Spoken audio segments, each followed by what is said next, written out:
El Islam está creciendo en Hispanoamérica y El Salvador no es la excepción. Y he leído algunos comentarios en mi página y también en otras páginas referentes a este tema, que la gente que se convierte al Islam es porque la han comprado, porque la hemos comprado con paquetes de granos básicos o con carne, o que es gente ignorante, o que es gente que no sabe.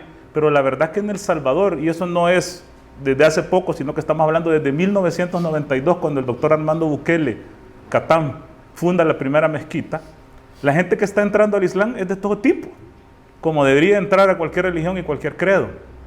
Gente profesional, doctores, abogados, gente estudiada, incluso pastores, incluso gente que ha estudiado teología y que ha estudiado la Biblia. Así que este día, en este momento me acompañan, están conmigo, dos expastores evangélicos que han decidido entrar al Islam. De hace un tiempo han decidido entrar a esta religión. Ellos son conocedores, nadie los ha comprado con bolsas de víveres. De hecho, pastoreaban iglesias y conocían de la Biblia. Y vamos a conocer este día un poco sobre su historia, un poco por qué decidieron entrar al Islam, qué es lo que los motivó, y conocer un poquito de cómo era cuando pastoreaban, cómo eran sus denominaciones y qué es lo que les nació en el corazón para de repente dar ese paso y convertirse. Son salvadoreños, nacidos en El Salvador, no son árabes, no es gente que iletrada, que no tiene conocimiento, sino que es gente que sabe. Así que tengo este día aquí al ex pastor pentecostal Alex Mengíbar, y tengo también con ustedes al ex pastor del Tabernáculo Bíblico Amigos de Israel de Jutiapa, pastor asociado Guillermo Sánchez. Así que un placer, hermanos, gracias por estar aquí. La paz con ustedes, es un placer. Bueno, yo me imagino que la gente quiere saber, porque un pastor que haya estudiado la Biblia, que ustedes han estudiado teología, conocen cómo es esta situación de la religión cristiana, han profundizado en esto, pastorearon, le enseñaron a la gente, llevaron este credo a gente que no lo conocía. Queremos saber, la gente quiere saber qué es lo que les hace cambiar esta fe y entrar al Islam. Vamos a empezar primero con el ex pastor bautista Guillermo, y que nos cuente un poquito cómo era la cosa. Tú estabas pastoreando una iglesia bautista. Claro, yo empiezo mis estudios teológicos a raíz de que estaba dentro de mí el tema de que yo quería servirle a Dios. Yo quería no solamente aprender más de Dios, sino que yo quería servir de la mejor forma a Dios. Entonces, desde muy temprana edad yo empecé con estudios laicos de Biblia. Eventualmente, con el pastor que estaba sirviendo, me dice que él no podía tener auxiliares o copastores, podemos decir la palabra así, o servidores líderes, sino solo personas que tuvieran estudios teológicos. Entonces empieza el tema de la motivación de meterme al colegio de teología, empiezo a estudiar. A medida empiezo a estudiar, pues empiezo a conocer realmente cosas históricas, historia universal, historia de la iglesia, historia incluso del mismo cristianismo aquí en El Salvador, y empiezo a ver de que realmente el propósito del estudio teológico es abrir la mente para poder explicar de mejor forma. Pero lastimosamente, a través de estos mismos estudios uno se llega a dar cuenta de que lo que se vive dentro de las iglesias, y esto no lo hablo con ánimos de dañar susceptibilidades, porque se va a dar, sino que el problema no son la feligresía, porque hay gente bien honesta practicando su religión, hay gente cristiana bien honesta. El problema son los que son líderes. Ahí está lo podrido, está la gente mentirosa, que tienen triple vida. Ya no estamos hablando de doble vida, infidelidades responsables, como se hizo famoso en algún momento. Y encima de todo esto, ellos hacen ver que esto es normal. Tú, cuando estás dentro de la iglesia, ves y vivís esto, sos testigo de estas cosas. Para ser más claro, empiezo a estudiar dentro de la iglesia que estábamos. Ya no, porque estuve un tiempo como misionero en Guatemala, en Jalpatagua, en Jutiapa. Vengo y el pastor que está ahí dice, está por la causa de Dios, 2, 3, 4, y de repente sale una oportunidad de trabajo, él deja la iglesia, la congregación y se va a trabajar porque tiene necesidad. ¿Está malo eso? Digo yo, está bien. Pero no sé, si va a decir que está haciendo las cosas por la causa de Dios o por amor a Dios, los hechos no pueden ser diferentes a las palabras. Eventualmente venimos a Santa Ana y empezamos a trabajar con otro pastor y se da el problema. Viene este pastor, nosotros levantamos con otro hermano un grupo de jóvenes. Este hermano tenía una academia de computación y él, a su forma, tratando de ayudar, viene y proporciona becas y medias becas a jóvenes que no tienen nada que ver con el cristianismo, con el propósito de que, creyendo siempre en el mensaje de que sembrando es como se cosecha, queríamos sembrar un mensaje para sacar a gente, a niños, a jóvenes, de que no se fueran a meter en temas de pandillas o cosas por el estilo, y que tomaran el camino del temor a Dios. Eventualmente el pastor, cuando mira que estábamos creciendo en número, dice que le queríamos dar golpe de púlpito. Golpe de púlpito es quitarle el poder. O sea, que queríamos nosotros ser los pastores y él salir volando. Nos echa. Busco un pastor de un megatemplo en Santa Ana, donde está el colegio de teología. Me dice, ¿cuánto tiempo? Yo llegué pidiendo ayuda de transporte porque estábamos en una zona más lejos de Santa Ana para que poder llevar a los muchachos ahí. Y él lo que me dice de entrada fue, y sigo textual, vos lo que querés es poner una iglesia. ¿Cuánto tiempo tenés de estar estudiando? Y le digo, ya son 4 sobre cuarto semestre iba de colegio de teología, y me dicen, no, ya podés unir como pastor. Yo le digo, no, pastor, no, me dice, vos poner iglesia querés, pero, como le digo, textualmente me dijo, no te busques a los niños, buscate a los papás, porque los niños no mantienen iglesia. Literalmente, lastimosamente, el tema siempre es el temor al dinero.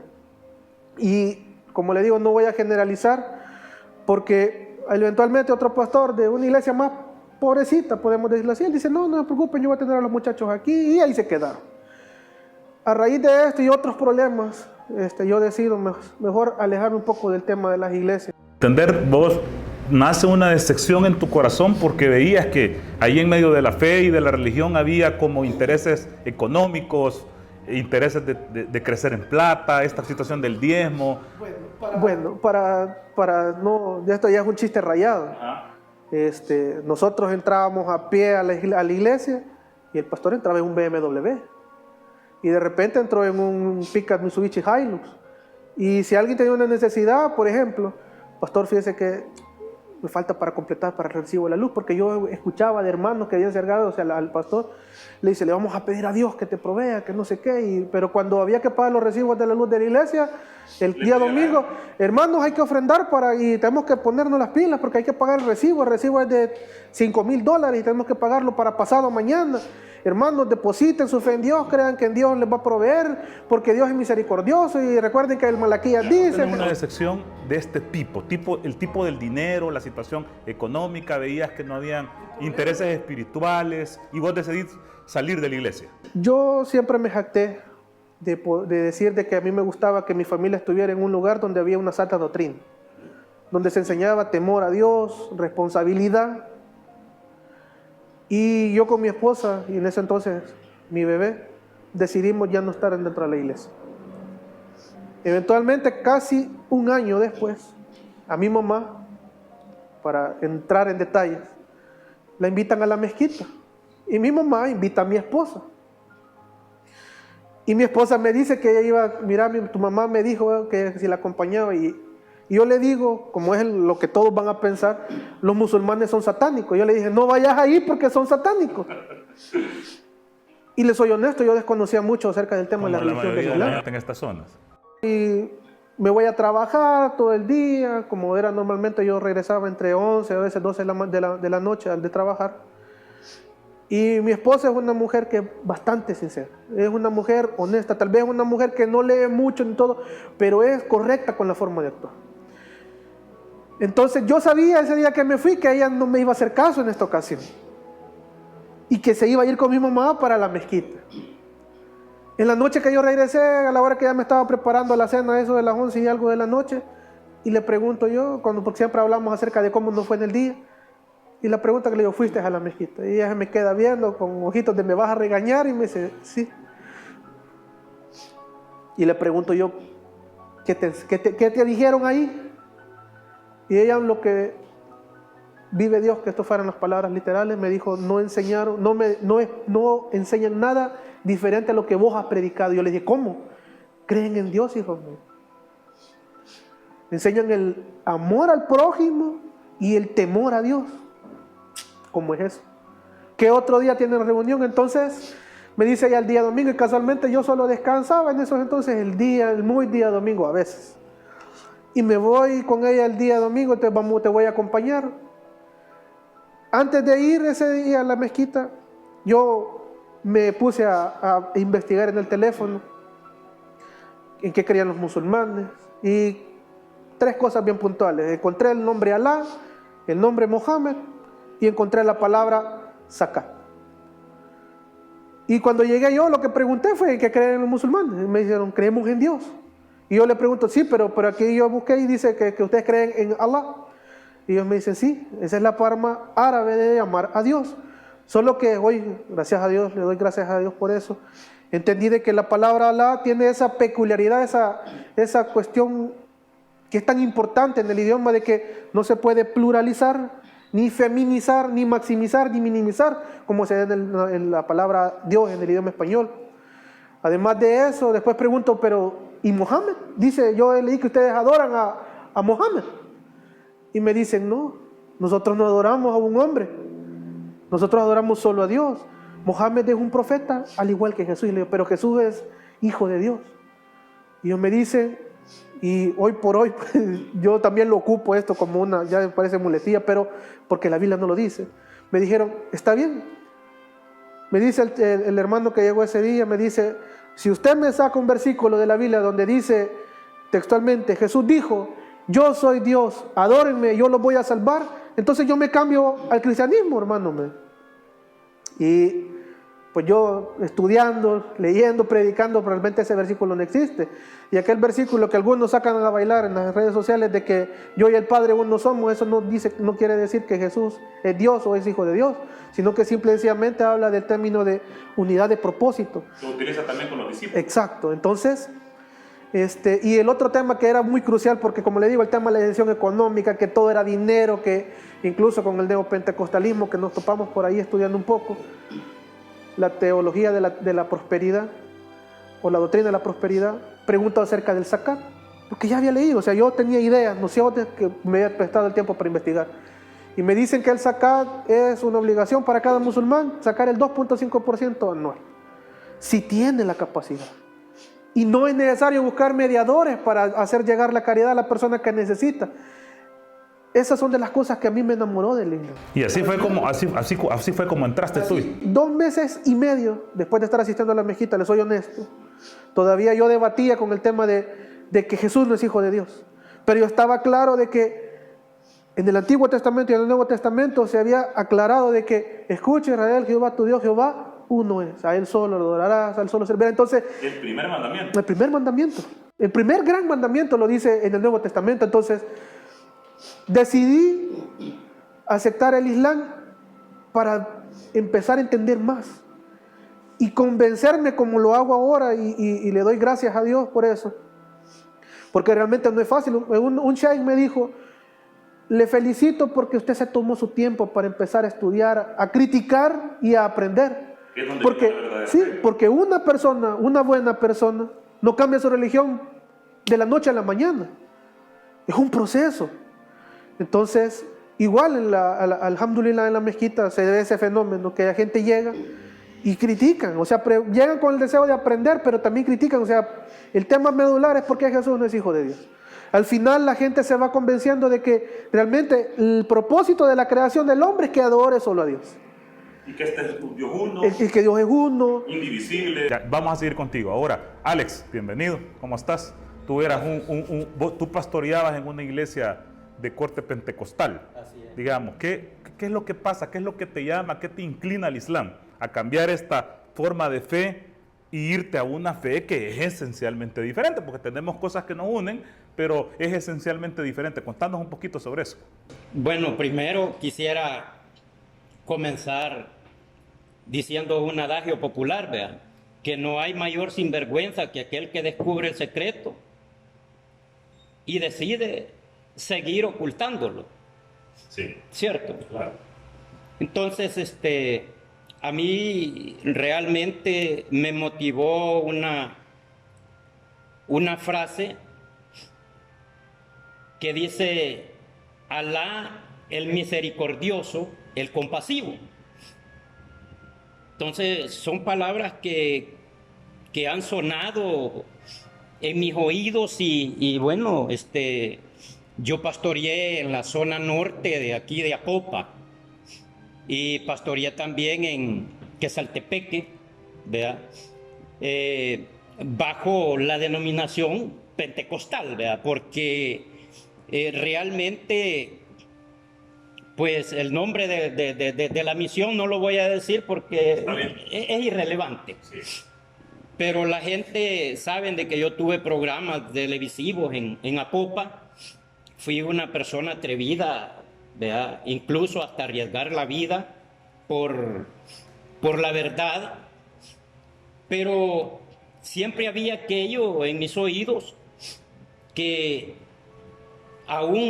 porque yo comencé siendo empírico y luego después ya con las iglesias pues hubo la manera o la forma de llegar al instituto bíblico y o sea ya un poco más, pero recuerdo de que en un seminario de pastores en San Juan Talpa vinieron unos argentinos y bueno, de Estados Unidos vino a darnos ese congreso y bueno, la idea era la mayordomía,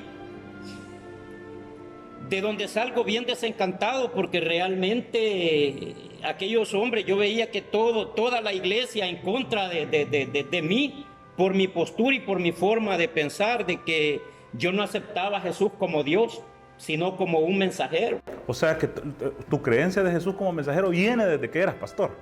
Exactamente. Exactamente. ¿De dónde viene eso? Bueno, esto viene porque la mayoría de las personas, vea, creen en un Dios trino, le enseñan a uno que es un Dios trino, vea, que es Dios Padre, Dios Hijo, Dios Espíritu Santo. Sí. Entonces, cuando uno lee la palabra o la Biblia, tú tienes esa contradicción. ¿Por qué? Porque no sabes si entonces Jesús es hijo de Dios o es hijo del Espíritu Santo. Y esa contradicción que había ahí, que para muchos yo sé de que nos va a llover fuego, porque hay gente de que realmente me conocen y saben que he sido un tipo problemático en el sentido de que no he dejado que la gente me imponga su voluntad, sino que me ha gustado escudriñar. Y a través de la lectura no me dejé engañar, a pesar de que decidí, bueno, en Apopa mucha gente decían que yo estaba loco porque yo andaba con bocinas, las ponía en las rutas de buses, me subía a los buses a predicar, venía al Parque Cuscatlán, iba a predicar al Parque Bolívar, anduve en las plazas. ¿Y cuál era lo medular de tu predicación? ¿Qué predicabas? Bueno, siempre ataqué de forma frontal los vividores del Evangelio, o sea, los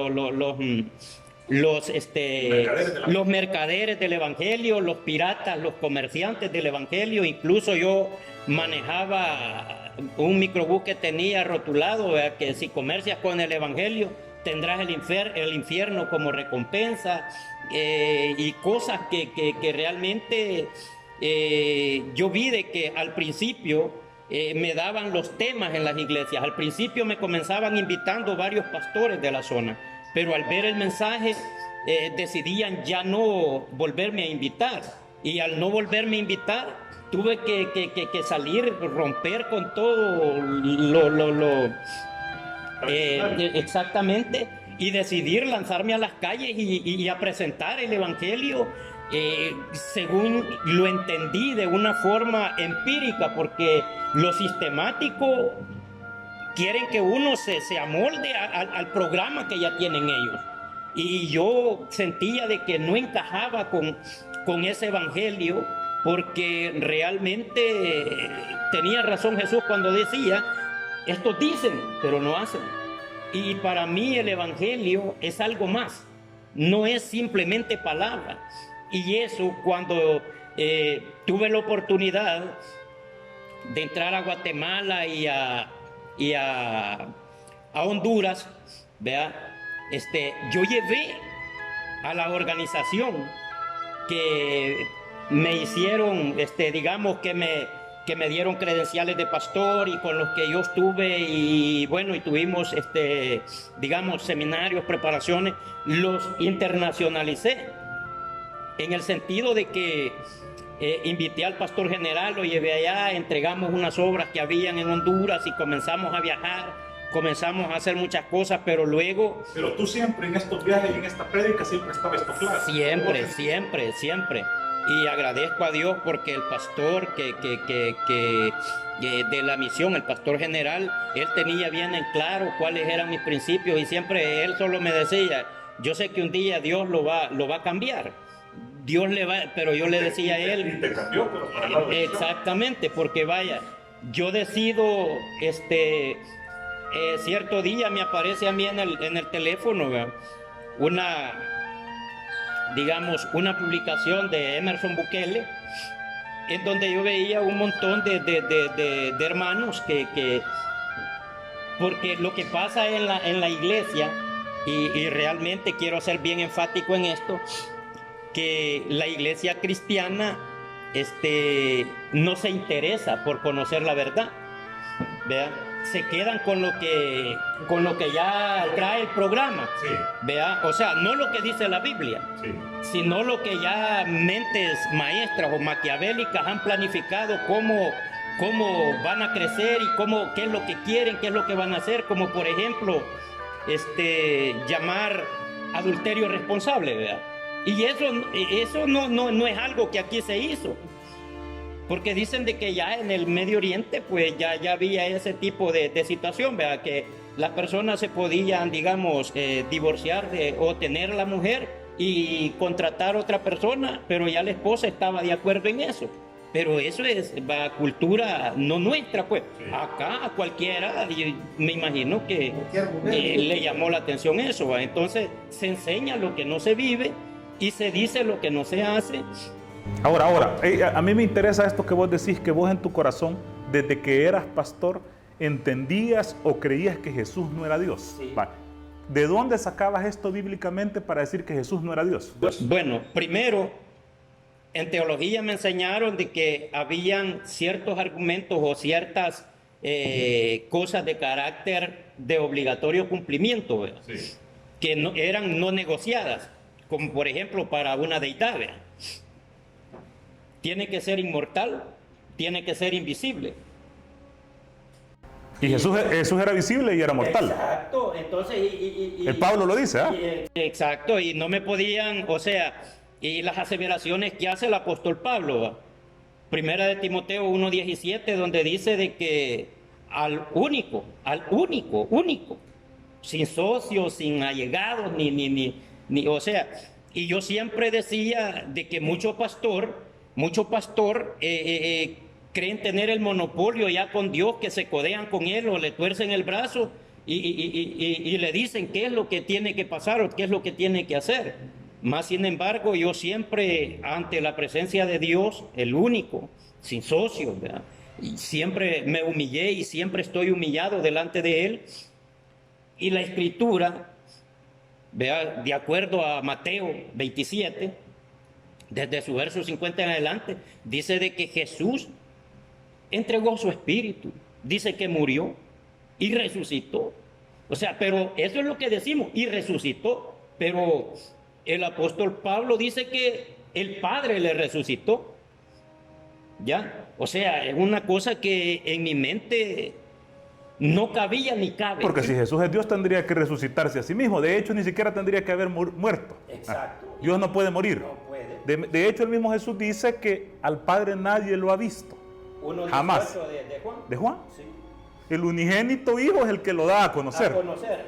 Entonces, si Jesús es Dios, cómo lo estaba viendo la gente. Exacto. Bien dice, bienaventurados los pacificadores porque ellos verán a Dios. Verán a Dios. Entonces, Y la gente que estaba allí, entonces... Sí, correcto. Ahora, ustedes como pastores, los dos, que son, aquí estamos claros que no son gente cualquiera, que nosotros les hemos lavado la cabeza, ya venían con estas dudas de antes o desencantos. ¿De dónde creen que sacan los cristianos la deidad de Jesús? ¿De dónde la sacan? Históricamente, y todos saben esto, y no se predica abiertamente porque no conviene, va en contra del negocio. Se sabe que todo empieza desde el 325, pero inclusive Concilio de Nicea. pero incluso el famoso o la famosa doctrina de la Trinidad empieza cerca del 186, 206, con un fulano que se llamaba Quinto Séptimo Florencio Tertuliano, y él el que empieza a fomentar la doctrina o el dogma de la Trinidad. Antes era la triada. La triada, así es. Sí. Entonces, lastimosamente, todas estas cosas se vienen a deformar y se siguen deformando. Se siguen deformando. Ahora, toda la gente que estudia teología, porque hay que pasar por historia de la iglesia, hay que pasar Historia por universal. Historia universal, se dan cuenta de eso. Sí. Hay un libro que se llama El rastro de la sangre de J.M. Carroll. Es un libro bastante viejito y en las redes lo pueden encontrar en PDF. Ese libro es un libro bautista y ahí explica el desarrollo de la iglesia, pero omite ciertos detalles que tienen que ser complementados con otro tipo de aportes bibliográficos, pero ahí explica todos estos desarrollos. De hecho, los primeros cristianos eran iconoclastas antes del 325, y ya se habían fomentado sectas. De hecho, ni siquiera se llamaban cristianos, sino que llamaban los del camino, la secta de los nazarenos. De hecho, fueron los montanistas, los albigenses, y se empezaron a desarrollar en esta forma. De hecho, antes del 325 se dice que los cristianos verdaderos no estaban de acuerdo de que la iglesia fuera adoptada por el Estado, pero eso está bien lejos de la realidad. El pleito realmente era de que unos decían que Jesús era hijo de Dios y otros decían que no. Y esto está en la historia de la Iglesia Católica, y de hecho en páginas web de la misma Iglesia Católica se encuentran estos datos, o sea, no estoy inventando. Se habla de que quién eran realmente los que estaban opuestos a que se llevara a cabo este sincretismo religioso. Y se menciona que de los nombres que más destacaban era un señor que se llamaba Ario.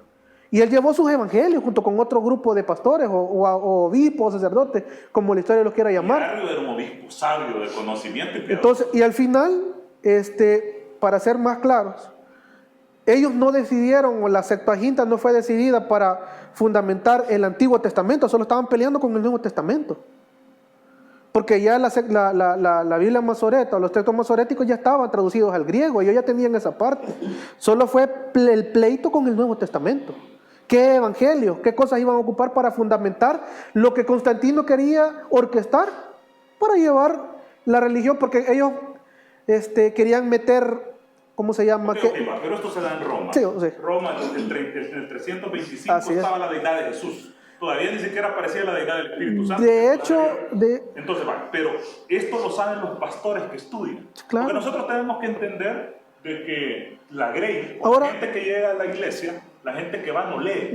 Es el problema. La gente viene y, es que el pastor dijo. El pastor dijo.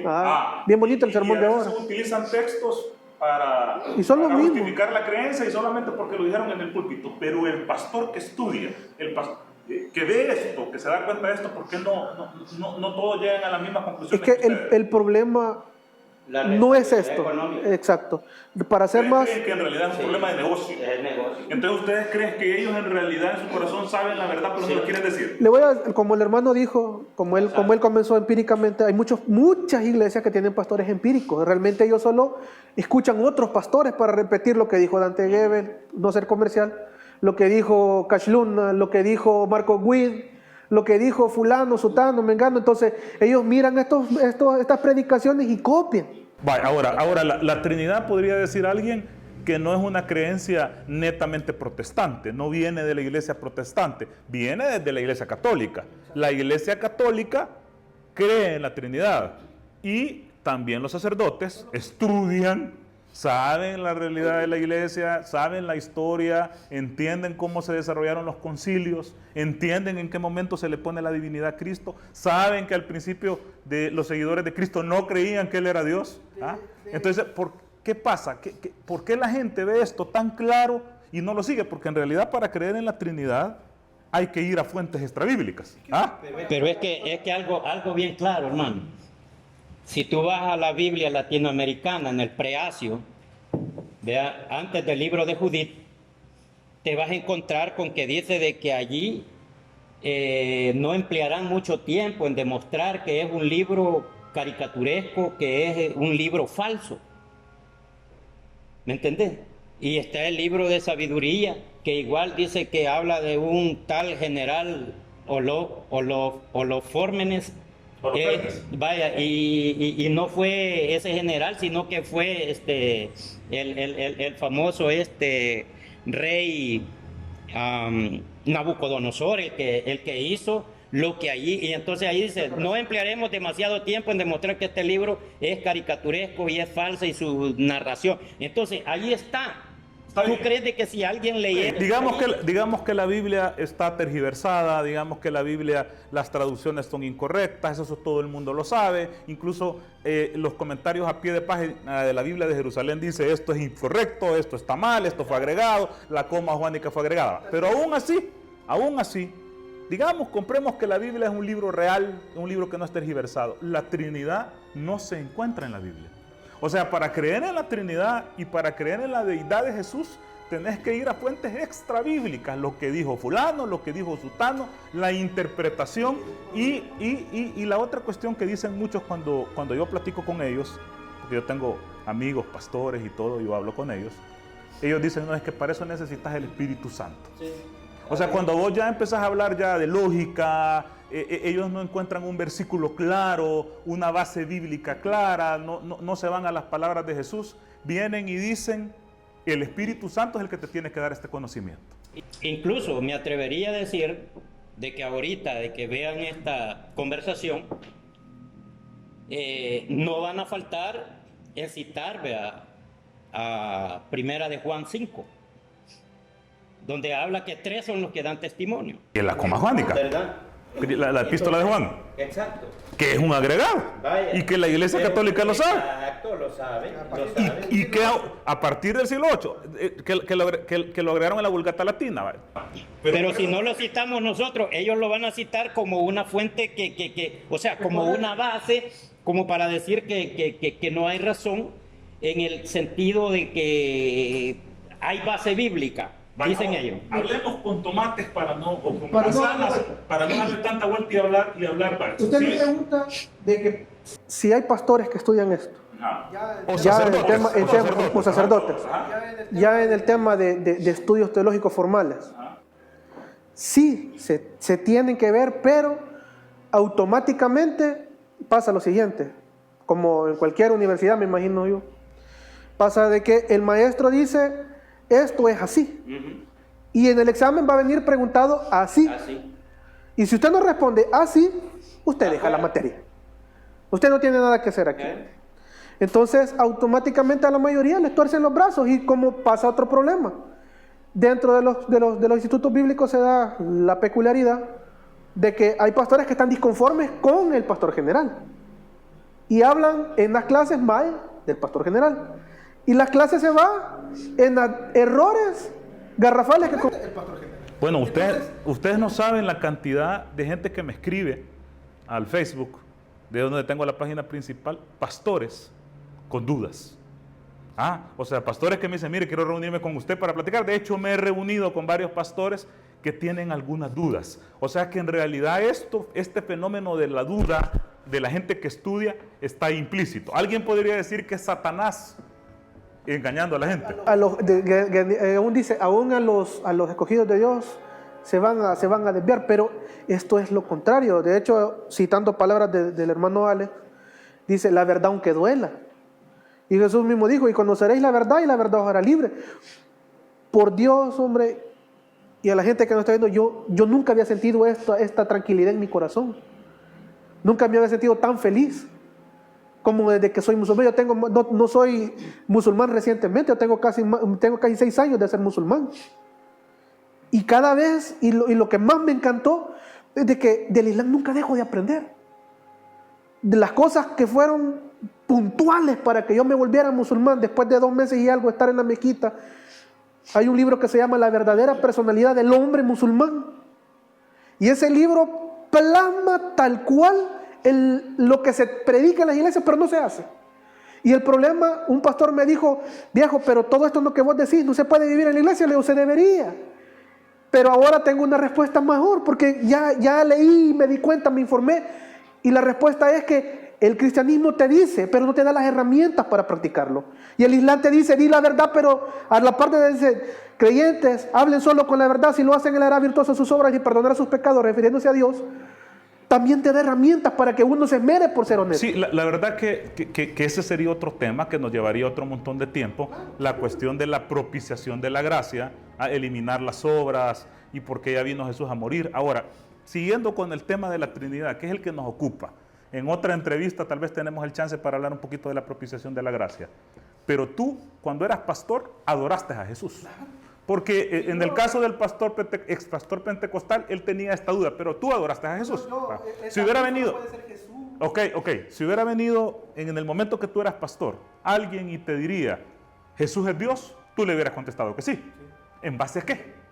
A lo que el pastor decía. Sí, si hubiera venido alguien y te hubiera dicho, mire, si Jesús es Dios, ¿por qué en la Biblia Jesús no conoce el final de los tiempos?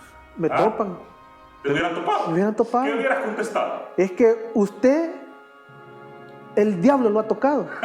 Porque sí me lo han dicho a mí también. Y tal vez la salida más campeona que hubiera sido, hay cosas que solo se creen por fe. De hecho, cuando uno empieza, como usted mismo lo dice, a tocar estos temas, que son medulares dentro de la creencia cristiana, y uno empieza a ocupar versículos clave acerca de que a Jesús le preguntaron, maestro bueno, ¿qué debo hacer para dar la vida eterna? Y él dice, ¿por qué me llamas bueno si bueno solo hay uno, Dios? ¿Y cómo dice la ley? ¿Sabe? No robarás, no mentirás, no matarás. Y le dice el hombre, todo esto hago desde mi juventud. Y Jesús lo vio en su categoría de profeta, vio que estaba siendo sincero el hombre y le dice, ¿quieres ser perfecto? No le estaba diciendo que estaba mal, ni que no le iba a heredar, sino que le dijo, ¿quieres ser perfecto? Tome todo lo que tenga, déselo a los pobres y siga. Dice... ¿Y quiénes eran los pobres? Jesús y sus discípulos. Si el Hijo del Hombre no tenía dónde, las zorras tienen cuevas, los pájaros tienen nido y el Hijo del Hombre no tiene dónde recostar su cabeza. Así que lo que le estaba diciendo era, vendé todo lo que tenés, metelo a la causa y seguime. De hecho, sí, claro. Claro. María Magdalena, la mujer de Herodes, ponían plata.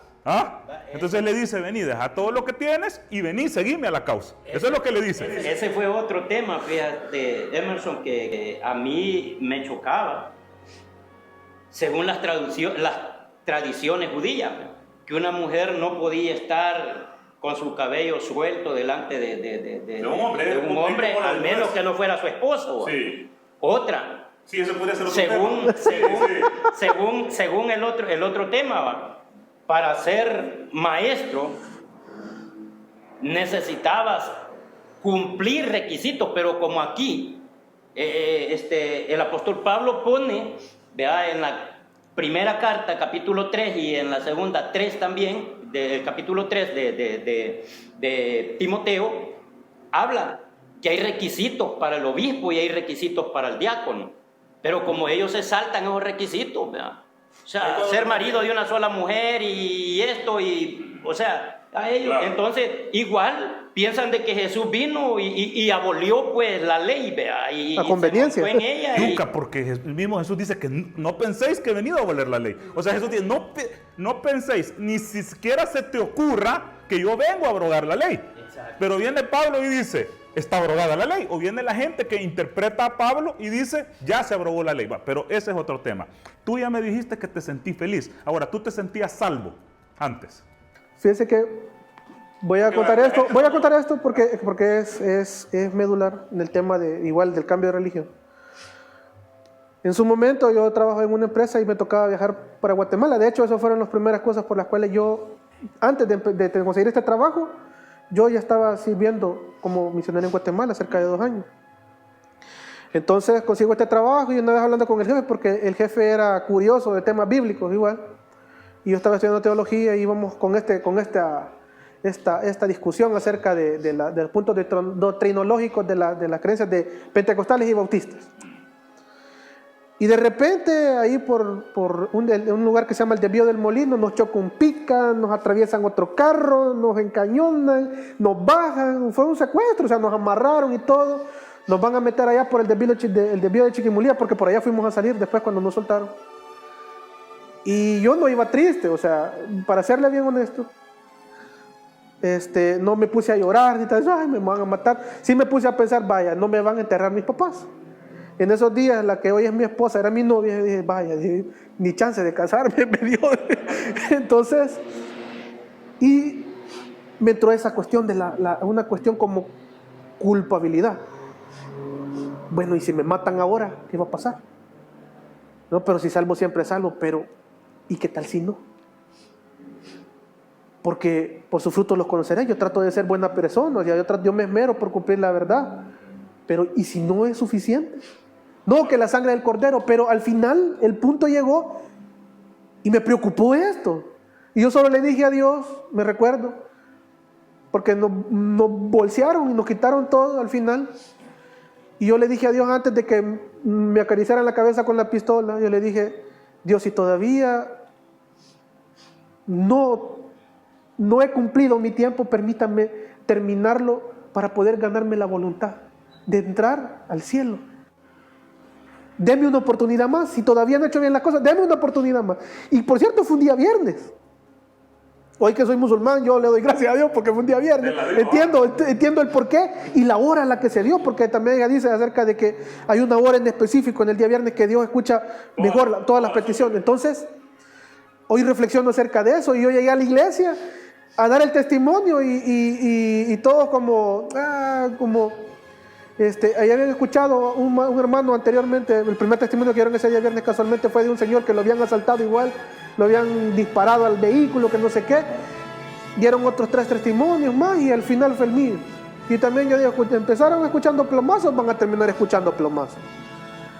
Entonces, hoy por hoy, yo le doy gracias a Dios por esto, porque me sirve a mí para reflexionar de que realmente nosotros no tenemos las llaves del cielo en las manos. Es trabajado. Eso de la salvación gratuita es un mito. No puede ser así. No sería justo, ¿ah? No sería justo. De hecho, en el libro de Mateo, el libro de Mateo dice que Dios, como buen pastor, puso a las ovejas a la derecha y los cabritos a la izquierda. ¿Y por qué hace esta división? ¿Porque son buenos y malos? ¿Porque aceptaron a Jesús o no? Después dice ¿por qué? Porque a los de la derecha les dijo, venid benditos de mi Padre, entrará al gozo de su Señor. Y le dice, ¿pero por qué? Y le pregunta, ¿por qué al cielo? Porque tuve hambre, me dieron de comer, tuve sed, me dieron de beber, forasteros me alojaron. Y Jesús está hablando de obras, ¿ah? De esfuerzo. Y a los de la izquierda les dice, oye, ustedes al fuego, van a quemarse, desgraciados. Si es que esta gente que cree que es salva va a estar a la izquierda, si no hicieron lo bueno. Exacto. Ahí dice el 5:29 de Juan, y los que hicieron lo bueno saldrán a resurrección de vida, y los que hicieron lo malo a resurrección de condenación. Bueno, yo creo que ya se nos fue el tiempo. Ha sido un placerzote aquí estar con ustedes. Que Dios los bendiga y los mantenga firmes. ¿Algún último mensaje para nuestra audiencia? La primera, yo voy a tomar las palabras, primeramente. Decirles una cosa bien puntual. No tengan criterio propio. Tengan criterio propio, no se dejen llevar por lo que otra persona está diciendo. No me crean a mí, pueden refutar mis palabras, pero vayan a leer. Tómense el tiempo para investigar, para cuestionar, pero realmente cuestionen con criterio. Lean la Biblia de pe a pa. Yo que soy musulmán, leo más la Biblia que antes. Igual leo mi Corán, leo de todo, para tener criterio propio. Porque no hay una verdad absoluta, la única verdad que es coherente, que es completa, es que Dios es uno y nuestro propósito en esta vida es adorarlo solo a Él. Así que les pido de todo corazón de que busquen la verdad y la verdad os hará libres. Alex, bueno, sí decir de que nos demos la oportunidad de poder escudriñar un poco más, no juzgar a la primera, ¿verdad? Sino que tener quizás la oportunidad, acérquense, busquen información, lean el Corán, desen cuenta lo que allí está escrito, no, como dicen, ¿por qué agarrar una religión de lejos teniendo muchas de cerca? Pues hay que recordarle también al cristiano, vea, que el cristianismo viene de allá, de Palestina también, vea. Ahí nació, Ahí nació el mensaje de Dios. el mensajero ahí nació. Después lo romanizaron, que también es de lejos. ¿Verdad? Exacto. Sí. Entonces, yo pienso de que antes de juzgar, es mejor acercarse e indagar, como decía el siervo David, que él dice, es mejor estar un día en la casa que 1000 fuera de ella. ¿Pero para qué? Para inquirir o para indagar, que significa la misma cuestión, ¿va? Entonces, para averiguar, yo pues sé de que mucha gente me conoce y saben de que en desacuerdo con algunos líderes religiosos, también traje a Santiago Zúñiga. Soy el responsable de que Santiago Zúñiga viniera aquí a El Salvador, y lo hice como con el descontento de que al venir él, pues ya que yo no me atrevo a insultar a la gente, pues aquel sí lo hace, y entonces lo que yo no decía, pues que lo hiciera él. ¿Por qué?